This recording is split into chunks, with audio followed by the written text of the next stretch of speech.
नमस्कार, स्वागत है आपका जी बिजनेस में। मैं हूं दीपक डोभाल और आप देख रहे हैं आपकी खबर आपका फायदा।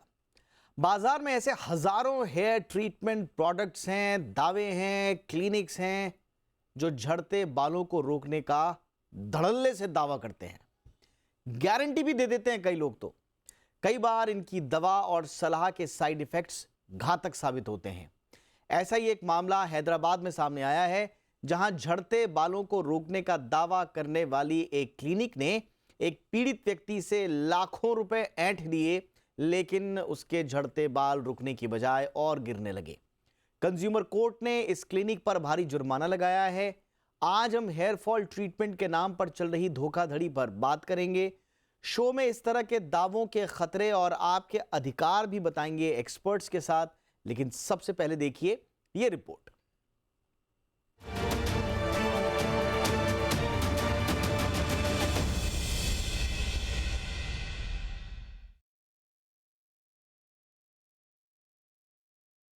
बालों का कॉन्फिडेंस से गहरा नाता है। अगर असमय बाल ज्यादा झड़ने लगते हैं तो लोग परेशान हो जाते हैं। इंटरनेट और यूट्यूब पर इसका निदान तलाशने की कोशिश करते हैं, जहां झड़ते बालों को रोकने के हजारों विकल्प मौजूद होते हैं। कोई हेयर ऑयल की मार्केटिंग कर रहा होता है तो कोई क्लिनिक बालों के रीग्रोथ का दावा करता है। टीवी, अखबार और होर्डिंग्स पर भी गिरते बालों से निजात दिलाने के बड़े बड़े दावे करते विज्ञापन आपको दिख जाएंगे।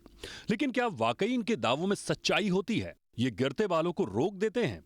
जरूरी नहीं कि सारे दावे सच हों। कुछ उत्पाद और क्लिनिक ऐसे भी होते हैं जो बाल उगाने के नाम पर आपसे लाखों रुपए वसूल भी लेंगे और इनकी दवा और सलाह का साइड इफेक्ट होगा सो अलग। ताजा मामला हैदराबाद का है, जहां प्रभास हेयर क्लिनिक ने बायो हेयर ट्रीटमेंट और प्लेटलेट्स रिच प्लाज्मा यानी पीआरपी ट्रीटमेंट के शर्तिया इलाज के नाम पर कस्टमर से 1.25 लाख रुपए से ऊपर की रकम वसूल ली। कस्टमर को कहा गया कि 8 से 12 महीने में उसके बाल गिरने बंद हो जाएंगे, साथ ही नए बाल भी उगने लगेंगे। झड़ते बालों और डैंड्रफ से परेशान शशांक मांगू नाम के शख्स ने सब कुछ वैसा ही किया जैसा हेयर क्लिनिक ने करने को कहा था, लेकिन उन्हें गिरते बालों और डैंड्रफ से कोई राहत नहीं मिली। यहाँ तक तो ठीक था, लेकिन हद तो तब हो गई जब शशांक के बाल और तेजी से गिरने लगे। ऐसे में उन्होंने ठगा महसूस करते हुए जिला कंज्यूमर फोरम की ओर रुख किया।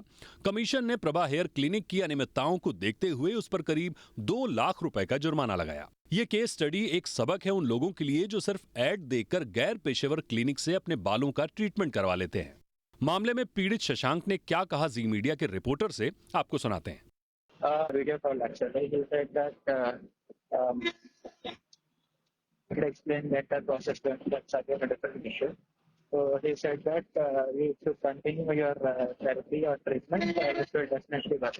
I said, see, it's been almost 9 to 10 months, and you said you will find a visible result. See, obviously, hair therapy is something which you can see. It's not something which can be hidden inside, right? So I said, I don't see any visible result after all this 10 to 12 months and me spending around 1.3, 1.4 lakhs. मामले में जब जी media ने Prabhas hair clinic से बात करने की कोशिश की तो उसने बात करने से साफ इनकार कर दिया। Okay, so can you just throw light on this issue? Because we spoke to Shashank. Okay. So he says he was taken for a ride by your company, promising that hair loss and dandruff treatment. Yeah. Fine, sir, I'll call you back. Huh? Give me some time, I'll call you back. Okay. Thank you. Thank you. Further, this you can contact me directly in case if you want anything. Okay, I will call you back. अब बात करते हैं असमय गिरते बालों की। दरअसल इसकी वजहों को समझना बेहद जरूरी है। इसके लिए आप किसी अच्छे डर्मेटोलॉजिस्ट से संपर्क कर सकते हैं। त्वचा संबंधी बीमारी के चलते बाल गिर सकते हैं। कई बार बॉडी में vitamin A, vitamin C, vitamin D, vitamin B7 और विटामिन B9 की कमी से भी बाल गिरने लगते हैं। इसके अलावा खराब खान-पान, प्रदूषण, लंबी बीमारी, हार्मोनल असंतुलन, खारे पानी के अलावा स्कैल्प इन्फेक्शन, किसी दवा के साइड इफेक्ट, किसी केमिकल से एलर्जी और महिलाओं में डिलीवरी के बाद बाल गिरने की आशंका रहती है। वहीं कुछ लोगों में वंशानुगत वजहों से भी गंजेपन की शिकायत हो सकती है। इसलिए ये जरूरी है कि बाल गिरने के असल कारणों की पहचान हो, वो भी डॉक्टर की निगरानी में। और हाँ, किन्हीं कारणों से आप या आपका कोई जानने वाला ऐसे जालसाजों के जाल में फंस गया है तो आपको क्लिनिक या ब्रांड की ओर से किए जा रहे दावों पर सवाल पूछने का पूरा अधिकार है। अगर आपको किए गए दावे गलत साबित होते हैं तो कंज्यूमर फोरम में शिकायत करके आप अपने लिए इंसाफ मांग सकते हैं। शर्त यही है कि आप सही जानकारी रखें और जागरूक रहें। ब्यूरो रिपोर्ट, जी मीडिया। बहुत ही खास मेहमान इस वक्त हमारे साथ जुड़ चुके हैं। आइए आपका परिचय आज के मेहमानों से करा दें। हमारे साथ है doctor Deepali Bhardwaj, senior dermatologist हैं। दीपाली जी, बहुत बहुत स्वागत है आपका। हमारे साथ हैं सुजय कांतावाला, सीनियर कंज्यूमर लॉयर हैं। सुजय जी, आपका भी बहुत बहुत स्वागत है सर। और हमारे साथ हैं श्वेता पुरंदरे, फाउंडर हैं टैप अगेन की, आज की से भी जुड़ी रही हैं पहले। श्वेता जी, आपका भी बहुत बहुत स्वागत है। और आप लोगों से मैं चर्चा आगे बढ़ाऊं इससे पहले इस पर्टिकुलर मामले में, हैदराबाद के मामले में जो कंज्यूमर कोर्ट है, एक तो उसका क्या कहना है और साथ ही साथ जो तेलंगाना का कंज्यूमर जो एसोसिएशन है, उन दोनों का इस मसले पर क्या कहना है, जरा वो भी आपको सुना देते हैं। Opposite party declined to refund that amount. Then the complainant approached one advocate and issued a notice. And in such cases, they are liable for payment of compensation for deficient service. And in fact, they are also liable for prosecution. तो देखिए, consumer से जुड़ा हुआ ये बहुत ही महत्वपूर्ण issue है। इस तरह के भ्रामक विज्ञापन, दावे आपने बहुत सुने होंगे, लेकिन कई बार लोगों को जानकारी नहीं होती है। कई बार लोगों को लगता है कि सिर्फ उनके साथ ये ट्रीटमेंट सफल इसलिए नहीं हो पाया क्योंकि उनमें ही कोई कमी रह गई, उनकी तरफ से कोई प्रॉब्लम रह गई, और इस तरह से वो शायद इस बात को भूल जाते हैं कि बतौर कंज्यूमर उनके क्या अधिकार हैं। मैं सबसे पहले डॉक्टर दीपाली आपसे चर्चा की शुरुआत करना चाहूँगा। आपका जो अनुभव रहा है आपके पास, स्वाभाविक रूप से बालों को लेकर एक अजीब सा हमारे यहाँ मनोवृत्ति भी है।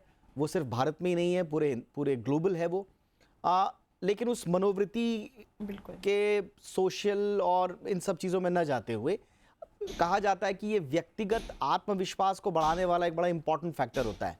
आदमी कहीं जा रहा है, उठ रहा है, बैठ रहा है, किसी के बीच में कुछ बात करने जा रहा है, सोशलाइज हो रहा है, तो बहुत इंपॉर्टेंट उसकी पर्सनैलिटी का ये पार्ट हो जाता है। कितना इंपॉर्टेंट होता है इस तरह का बातों में आ जाना, कितना संवेदनशील हो जाता है एक आदमी इस तरह के झांसे में आ जाए ना। कोई कहे कि हम रातों रात आपके बाल उगा देंगे साहब, कोई कहे साहब आपका ट्रीटमेंट दे देंगे और 100% उसका इलाज होगा।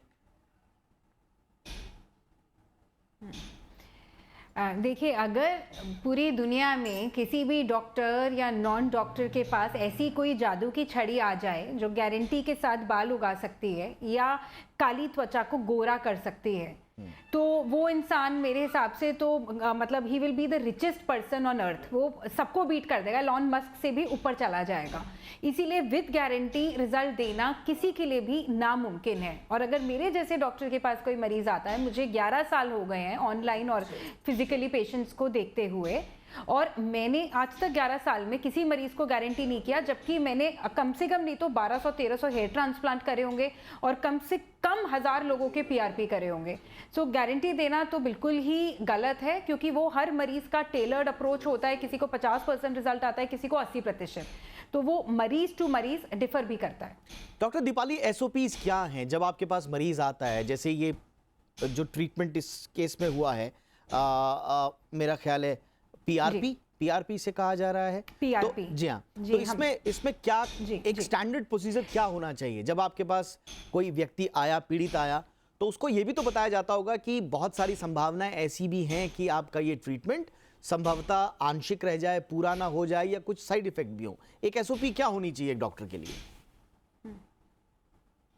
जी, एसओपी तो बहुत सारी होनी चाहिए, मगर इस मरीज का हमने जो पढ़ा है मीडिया में कि इसने पीआरपी और कोई बायोसेल ट्रीटमेंट किया है, ये बायोसेल वगैरह जो है ये सिर्फ नाम है। अगर आप मेरे जैसे डॉक्टर से पूछिए, पीआरपी सिर्फ आपके ब्लड से बनता है, उसमें कोई आर्टिफिशियल चीज नहीं है, कोई साइड इफेक्ट नहीं हो सकता। और अगर डॉक्टर ने ठीक से सेंट्रीफ्यूज करके ठीक इंजेक्शन लगाया है, तो बुरे से बुरा भी हो तो भी आपको कम से कम नहीं तो 10% फायदा मिलेगा ही मिलेगा, अगर आप बाकी दवाइयां ना करें तो भी, क्योंकि वो आप ही का ब्लड प्रोडक्ट है। इसकी सिंपल प्रोसीजर होता है, मरीज का ब्लड लिया जाता है, उसमें 3 से 4 घंटे मिनिमम लगते हैं। जो उससे जल्दी प्रिपेयर हो जाता है पीआरपी, उसका मतलब मशीन अच्छे से प्रिपेयर नहीं हुआ है। उसको पीआरपी को, ब्लड को प्रिपेयर किया जाता है सिंपल सेंट्रीफ्यूज ट्यूब्स के अंदर, और उन इंजेक्शंस को कम से कम 2.5 घंटे के लिए टाइम लगता है तैयार होने में, और फिर उसको सर पे इंजेक्शन लगाया जाता है। कुछ लोग इसको इंजेक्शन में, क्योंकि मरीजों को दर्द होती है, तो कुछ डर्मा पेन से, माइक्रोस्कोप से, अलग अलग इंस्ट्रूमेंट से हम डालते हैं, उससे रिजल्ट कम हो जाते हैं। तो मैं अपने मरीज़ों को बहुत प्यार से फुसला के, वर्बल एनेस्थीसिया के द्वारा उन्हें समझा के कोशिश करती हूँ कि मैं इंजेक्शन लगाऊं ताकि हमें रिजल्ट ज़्यादा अच्छा मिले। जनरली 2 से 3 सेशंस बहुत होते हैं, मगर क्योंकि बालों पे और स्किन कलर, और आज बालों की बात हो रही है, इन दोनों चीज़ों को इतना ज़्यादा लोगों में क्रेजीनेस आई हुई है जिसकी वजह से बहुत लोग हैं, जैसे हर प्रोफेशन में ब्लैक शीप्स होते हैं, तो इसमें भी ज़रूर कुछ लोग कमर्शियल हो गए हैं, जिसके लिए मुझे लगता है सिर्फ और सिर्फ सरकार का रोल थोड़ा सा मिसिंग है और सरकार को स्ट्रॉन्ग रूल्स लाने चाहिए कि इस तरह के लोग और क्वैकरी आगे पनप ना पाए।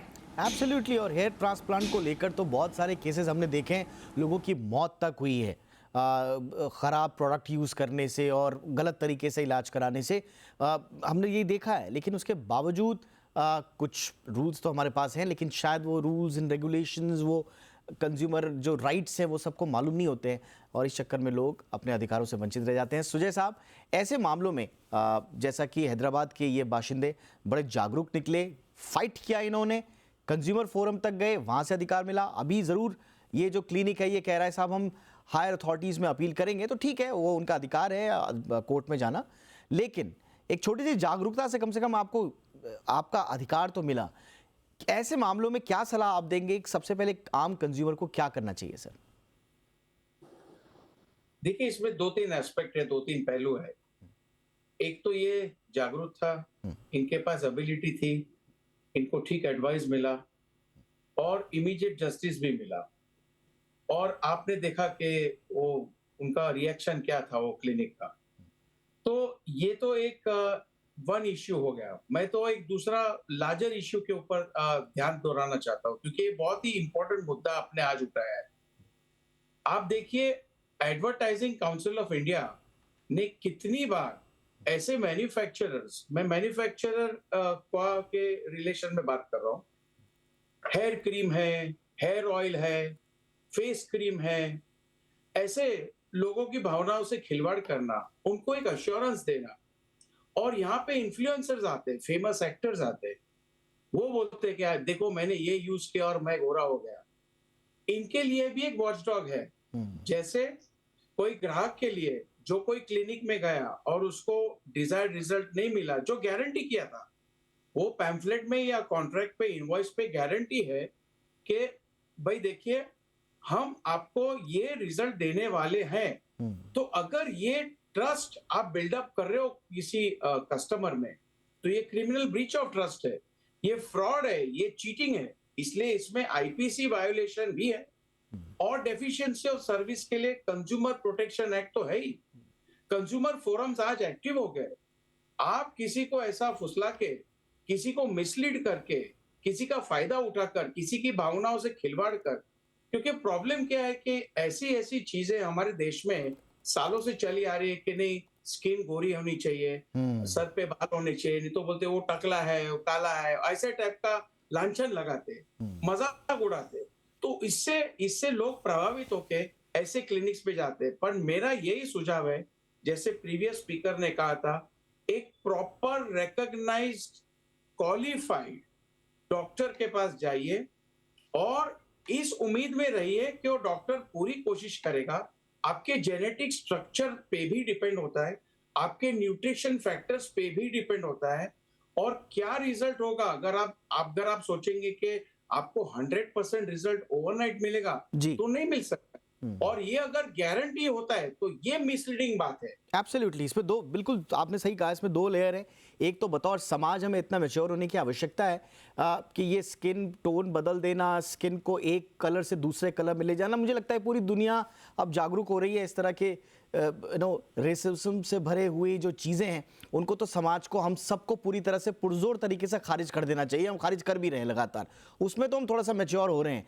लेकिन उसके बावजूद जो आपकी नब्ज पकड़ी हुई है एक सिटीजन, एक आम कंज्यूमर की जो नब्ज पकड़ी हुई है बड़ी बड़ी कंपनियों ने, और उसको उसके आत्मसम्मान से जोड़कर, उसके कॉन्फिडेंस से जोड़कर, इन सब चीज़ों को देखकर जो बता दिया जाता है, इस तरह की मिसलीडिंग एडवर्टीजमेंट भी हम देखते हैं कि वो आदमी के इमोशन से खेलते हैं, श्वेता जी, है ना, और उसके इमोशन से खेलकर, उसके करियर से जोड़कर भ्रामक दावे किए जाते हैं। आस्की ने इससे पहले भी इस तरह की कार्रवाई की है, लेकिन हम कई बार देखते हैं कि ये कार्रवाई कई बार नाकाफ़ी साबित होती है। एक अगर अच्छा मिसाल पेश नहीं की हमने दंड देने की या फिर जुर्माना लगाने की। आपने बहुत सही कहा और इस बारे में मैं दो पॉइंट्स में रखना चाहती हूँ। पहली बात तो कंज्यूमर्स तो उनको बहलाना काफ़ी आसान है और आजकल तो इन्फ्लुएंसर्स के माध्यम से उनको हेयर ग्रोथ, जैसे घास उगती है ऐसे गंजे के सर पर बाल आ जाएंगे, ऐसे दावे किए जाते हैं। तो पहली चीज़, हेयर ग्रोथ के जो क्लेम्स है वो कोई कॉस्मेटिक सौंदर्य प्रसाधन नहीं कर सकते। ऐसे क्लेम सिर्फ और सिर्फ दवाई के उत्पाद के लिए ही किए जाते हैं। तो ये पहली चीज़ जानना बहुत ज़रूरी है कि जो कोई कॉस्मेटिक ऐसे क्लेम कर रहे हैं हेयर ग्रोथ की, वो सरासर गलत है। दूसरी चीज़, हेयर ग्रोथ जो ट्रीटमेंट की बात हो रही है वो सर्जिकल प्रोसीजर है और मैं आपको याद दिलाना चाहती हूँ कि हैदराबाद का जो मामला है वो 2019 का मामला है और मैं तो कहूँगी कि बहुत वो फॉर्चुनेट थे कि उनके सिर्फ वो बाल ही उनके चले गए, उनकी जान तो सेफ रही। क्योंकि आपको याद होगा 2 साल पहले दिल्ली में एक केस हुई थी, एक टीवी चैनल से जुड़े हुए आदमी ने, शायद उनका कॉन्फिडेंस बहुत लो हो गया था, उनके बाल झड़ रहे थे, उन्होंने ट्रीटमेंट ली थी एक क्लिनिक से और उसके चलते हुए उनको साइड इफ़ेक्ट्स हो गए और वो जान गंवा बैठे। तो उसी के कारण पिछले साल दिल्ली में हाई कोर्ट में एक पिटीशन दायर हुआ था और उसके फलस्वरूप नेशनल मेडिकल कमीशन ने एक नोटिस जारी किया था, आपको याद होगा, और उसमें काफ़ी सारे डूज और डोंट्स बताए गए थे कि ग्राहक को, उपभोक्ता को खुद जागरूक होना है, उनको खुद पूछना है कि जहां वो जा रहे हैं ट्रीटमेंट के लिए क्या वे रजिस्टर्ड मेडिकल प्रैक्टिशनर है, क्योंकि ये वाले जो प्रोसीजर है सिर्फ और सिर्फ प्लास्टिक सर्जरी कर सकते हैं या डर्मेटोलॉजिस्ट कर सकते हैं।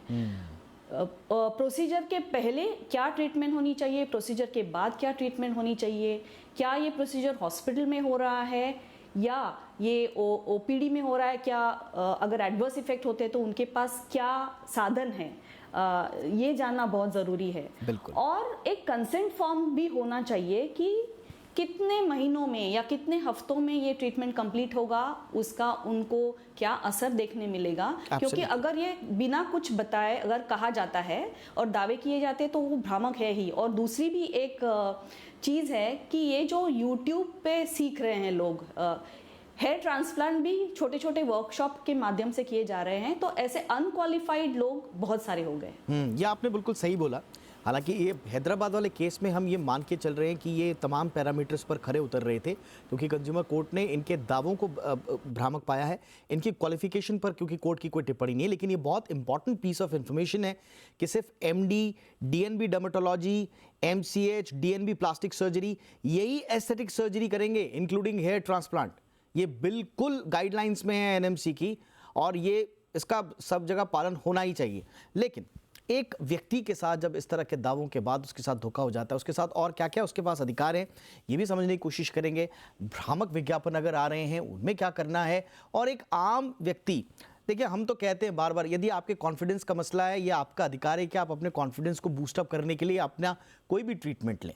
लेकिन अगर आप सामाजिक प्रेशर में आ रहे हैं तो थोड़ा सा सबको जागरूक होने की आवश्यकता है, बतौर समाज हमें और मैच्योर होने की आवश्यकता है। हाँ, अगर किसी अंडरलाइन, क्योंकि ये हेयर लॉस क्योंकि सीरियस भी हो सकता है, इसलिए हम ये कहेंगे अगर कोई अंडरलाइंग डिजीज़ की वजह से हो रहा है, बहुत सारी प्रॉब्लम्स की वजह से अगर हो रहा है, तो उन चीज़ों को पहले डायग्नोस कराएं। सिर्फ समाज के प्रेशर में अगर कि बाल झड़ जाएंगे तो समाज हमें स्वीकार करेगा या नहीं करेगा, इस अवधारणा से बाहर सबको निकलना होगा। जो पीड़ित है उसको तो निकलना ही है, जो समाज है, हम सब लोग जिसका पार्ट है, हम सबको इस धारणा से बाहर निकलना होगा। बहरहाल एक छोटे से ब्रेक के बाद इस चर्चा को आगे बढ़ाते हैं।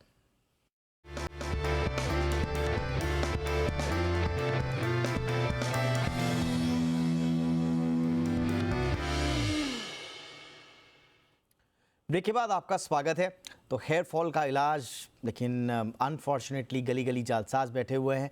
समय समय पर इस तरह की खबरें आती रहती हैं। हैदराबाद में एक व्यक्ति ने, जो कि जागरूक था, कंज्यूमर फोरम में जाकर अपनी लड़ाई को जीता है और इसीलिए आज हम इस पर चर्चा कर रहे हैं कि इलाज के नाम पर कहीं आपके साथ कोई धोखा तो नहीं हो रहा है। डॉक्टर दीपाली, एक आम लोगों की जागरूकता के लिए उनको क्या सलाह देंगी जब कभी भी अपने हेयर फॉल ट्रीटमेंट के लिए जाएँ, वो किसी भी तरह का हो, क्या बातों का ध्यान रखना आवश्यक है एक डॉक्टर के बारे में जानकारी से लेकर उसके क्लिनिक की जानकारी से लेकर उनके दावों की किस तरह से वो पड़ताल कर सकता है, क्या ध्यान में रखना है मैम उसको? जी, ये बहुत अच्छा आपने जो प्रश्न उठाया है, और ये जो यहाँ मैडम ने कहा कि बहुत अच्छा हुआ, ये जो पेशेंट हैं जिनको अपना रिफंड मिला है, इन्होंने अपनी जान नहीं खोई। एक केवल हमारा देश है जिसमें 5 या 6 हेयर ट्रांसप्लांट की डेथ डॉक्यूमेंट हो चुकी हैं, और हर डेथ पे मैंने को मतलब बहुत दिल से महसूस हुआ और बहुत अफसोस हुआ, क्योंकि हर बार वहाँ पे डर्मेटोलॉजिस्ट या प्लास्टिक सर्जन मिसिंग था, डॉक्टर ही मिसिंग था। आप कभी भी किसी कॉस्मेटिक सर्जरी के लिए जाएं या किसी नॉन कॉस्मेटिक चीज़ के लिए जाएं, आप प्लीज़ न्यूज़पेपर के ऐड, सोशल मीडिया के ऐड से उस डॉक्टर को ना ढूंढें, सेंटर को ना ढूंढें। अगर वो एक कॉर्पोरेट सेंटर है, मैं कोई भी कॉर्पोरेट सेंटर का नाम नहीं बोलूँगी, मगर इसमें लोगों को पैसा दिखने की वजह से बिजनेसमैन हाउसेज ने बहुत सारे कॉर्पोरेट सेंटर खोल दिए इंडिया में, जिसमें डॉक्टर होता ही नहीं है। ना आपको MBBS डॉक्टर मिलेगा, ना आपको आयुर्वेदिक डॉक्टर मिलेगा, कोई डॉक्टर ही नहीं है। सो आप अगर मुझसे मिल रहे हैं, मेरा नाम है डॉक्टर दीपाली भारद्वाज, मैं दिल्ली में मरीज देखती हूँ और मैं बॉम्बे में मरीज देखती हूँ। आप मेरे नाम पे डालिए doctor Deepali Bhardwaj Maharashtra medical council, या doctor Deepali Bhardwaj Delhi medical council, state का नाम डालिए, आगे मेडिकल काउंसिल डालिए, तो हमारी सरकार की एक वेबसाइट है, उससे मेरा पूरा चट्टा बट्टा निकल आएगा कि मैं पास्ट क्वालिफाइड डर्मेटोलॉजिस्ट हूँ या मैं फेल हो गई हूँ, मैं डर्मेटोलॉजिस्ट नहीं हूँ। और प्लीज अपने कॉस्मेटिक काम सिवाय डर्मेटोलॉजिस्ट या प्लास्टिक सर्जन से किसी से ना कराएं। अगर कोई ENT या पीडियाट्रिशियन ये कर रहा है तो उसकी डिग्री में देख लीजिए, अगर उसने ENT के साथ डर्मेटोलॉजी कर ली है तो फिर कोई दिक्कत नहीं है, या कोई कॉस्मेटिक बढ़िया सी फेलोशिप कर ली है जो हमारी सरकार रिकॉग्नाइज करती है, तो इस वेबसाइट पे आ जाएगा। आप मानेंगे नहीं, मैं आपके चैनल के द्वारा कहूंगी, मैंने आज तक सोशल मीडिया पे पैसा नहीं खर्चा, और मुझे आज की डेट में कमी महसूस होती है। मेरे मरीज मुझे कहते हैं कि डॉक्टर साहब आप वो रील नहीं बनाती इंस्टाग्राम पे ऐसे उंगली हिलाती हुई, डॉक्टर आप सिर्फ आर्टिकल्स लिखती हैं। मैंने कहा आज भी जमाना है जहां लोग पढ़ के आते हैं। ये जो यंग जनरेशन आ गई है जो सिर्फ टीवी देख के, बॉलीवुड को देख के कि हर वक्त उनके बाल उड़ रहे हैं, वहां पे 10 लोग खड़े होते हैं उनके बाल का मेकअप और बालों को उड़ाने के लिए। तो ये यंग लड़कियों, ये लोग नहीं रियलाइज करते, लोगों को चाहिए वैसे ही उड़ते हुए बाल। डॉक्टर दीपाली आप तो बैकडेटेड ट्रीटमेंट, सो ये जो कमर्शियल दुनिया है इससे दूर रहिए। ये इंपॉर्टेंट आपका ऑब्जर्वेशन है। देखिए ये इसलिए इंपॉर्टेंट है, देखिए मजाक की बात अपनी जगह है, लेकिन ये इंपॉर्टेंट इसलिए है क्योंकि ये इन्फ्लुएंसर वो इन्फ्लुएंसर्स हैं जो वो डोमेन एक्सपर्ट नहीं है, वो इस सब्जेक्ट के एक्सपर्ट नहीं है, वो क्वालिफाइड लोग नहीं है। और आपको बिना क्वालिफाइड लोग अगर ये कहेंगे कि आप फलां तेल लगा लीजिए साहब आपके बाल आ जाएंगे, या आप फलाना ट्रीटमेंट ले लीजिए, मैंने खुद ये देखिए इस पर आज की भारत सरकार सबकी नज़र है, हमारी नज़र है। हम कई बार इन खबरों को उठा चुके हैं, बता चुके हैं। आप भी जितने हमारे दर्शक देख रहे हैं, अगर आप इस तरह के इन्फ्लुएंसर मार्केटिंग के चक्कर में आ रहे हैं, आपको एक्स्ट्रा सतर्क होने की आवश्यकता है, क्योंकि एक इन्फ्लुएंसर के चक्कर में आके कहीं आपके हेल्थ के लाले ना पड़ जाएं, लेने के देने ना पड़ जाएं, इसलिए बड़ा इंपॉर्टेंट है। लेकिन इसके लीगल एस्पेक्ट को और समझते हैं।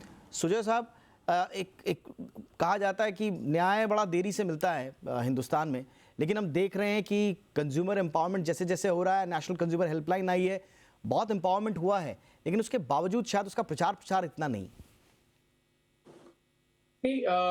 यस, पार्टली आप सही बोल रहे हो, लेकिन अब क्या हुआ है, हर स्टेट में एक कंज्यूमर फोरम है। आप डिस्ट्रिक्ट फोरम देखिए, आपका कॉम्पेंसेशन अमाउंट के हिसाब से, स्टेट फोरम और नेशनल कमीशन, और उसके बाद कोर्ट तो है ही। मैं इसलिए ये दोहराना चाहता हूं कि आप अगर डेफिशिएंसी ऑफ सर्विस का एक पहलू है जिस पे आप प्रोसीड कर रहे हो, आप कॉम्पेंसेशन भी मांग सकते हो, लेकिन इसमें क्रिमिनल ऑफेंस भी है, इसमें ब्रीच ऑफ ट्रस्ट है। और ये जो इन्फ्लुएंसर्स हैं जो पैसा लेकर मॉडलिंग करते हैं और जो कहते हैं कि नहीं नहीं मैंने ट्राई किया है, मतलब ऐसे कॉन्फिडेंस से बात करते हैं जैसे जो व्यूअर है कहते यार यही एक प्रोडक्ट है जो मुझे बचा सकता है, यही एक चीज है जो मुझे बचा सकती है, यही एक क्लिनिक है जो मुझे बचा सकती है।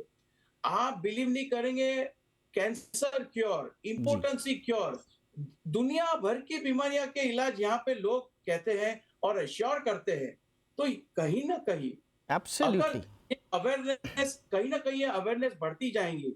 4-5 लोग अगर कन्विक्ट हो गए, हाँ, और मीडिया ने इसको पब्लिसाइज अच्छी तरह किया, तो डर के मारे ऐसे फ्रॉड और चीट्स जो है बिल्कुल वो लोगों को बिल्कुल ये आपने बहुत सही बोला। देखिए कई बार क्या होता है, बहुत समय मेरे पास कम है श्वेता जी, कई बार ऐसा भी होता है कि बड़े क्वालिफाइड डॉक्टर्स होते हैं, सब कुछ अच्छा होता है, डॉक्टर्स भी ठीक हैं, क्लिनिक भी अच्छा है। इस केस में हम ऐसे ही मान के चल रहे हैं कि ये मेडिकल ग्राउंड्स पे सब लोग क्वालिफाइड रहे होंगे, लेकिन उसके बावजूद अगर आप अनरीजनेबल वादा कर रहे हैं सिर्फ इसलिए कि हमारे यहाँ ट्रीटमेंट करवा दे और ये कह रहे हैं 100% साहब हम तुम्हारा कर देंगे, तो फिर आपकी उस क्वालिफिकेशन का कोई मतलब नहीं रह जाता। कानून के दायरे में आप फिर भी आएंगे, जैसा इस केस में हुआ। हाँ, और दो चीज़ें हैं। एक तो बड़ी अच्छी बात है कि हाल ही में कंज्यूमर अफेयर्स मिनिस्ट्री ने ये कहा था कि जो कोई इन्फ्लुएंसर अगर डॉक्टर है और ये प्रचार कर रहे हैं तो उनको ज़रूरी है कि उनका मेडिकल लाइसेंस नंबर वो उनके कम्युनिकेशन में दिखाए। तो जैसे डॉक्टर जी ने कहा, तो ये लाइसेंस नंबर हम चेक करके देख सकते हैं कि ये जेन्युइन है या फर्जी डॉक्टर है। और दूसरी चीज़, कंज्यूमर खुद ब खुद जागरूक हो, क्योंकि ये अगर प्रोसीजर डॉक्टर्स खुद करने वाले हैं, नेशनल मेडिकल कमीशन बहुत ही अच्छा फोरम है जहां पर अगर कोई शिकायत करता है तो वो डॉक्टर का लाइसेंस खतरे में आ सकता है। तो ये तो डर बना जरूर रहेगा और बढ़ा चढ़ा के दावे नहीं करने चाहिए, एब्सोल्युटली नहीं करने चाहिए, बिल्कुल। तो इसमें हर तरह से आपको कंज्यूमर को अपने लेवल पे जागरूक होना है। इस तरह के क्लिनिक्स को जो क्वालिफाइड हैं हम, तो उनको भी ये देखना है कि वो कहीं ज़रूरत से ज़्यादा का कोई दावा तो नहीं कर रहे हैं, और अगर कोई फर्जी दावे कर रहा है तो उसके लिए तो भाई कानून का डंडा है ही। हम लोग बैठे हुए निगरानी के लिए, और जनता भी लगातार जागरूक हो रही है, तो ऐसे लोग तो सिस्टम से बाहर हो जाएं, उनके लिए बेहतर है। बहुत बहुत शुक्रिया आप तीनों का समय निकालने के लिए। Doctor Deepali Bhardwaj, thank you so much ma'am, बहुत बहुत शुक्रिया। सुजय कांतावाला सर आपका, श्वेता पुरंदरे जी आपका भी बहुत बहुत शुक्रिया। इस एपिसोड में इतना ही, नमस्कार।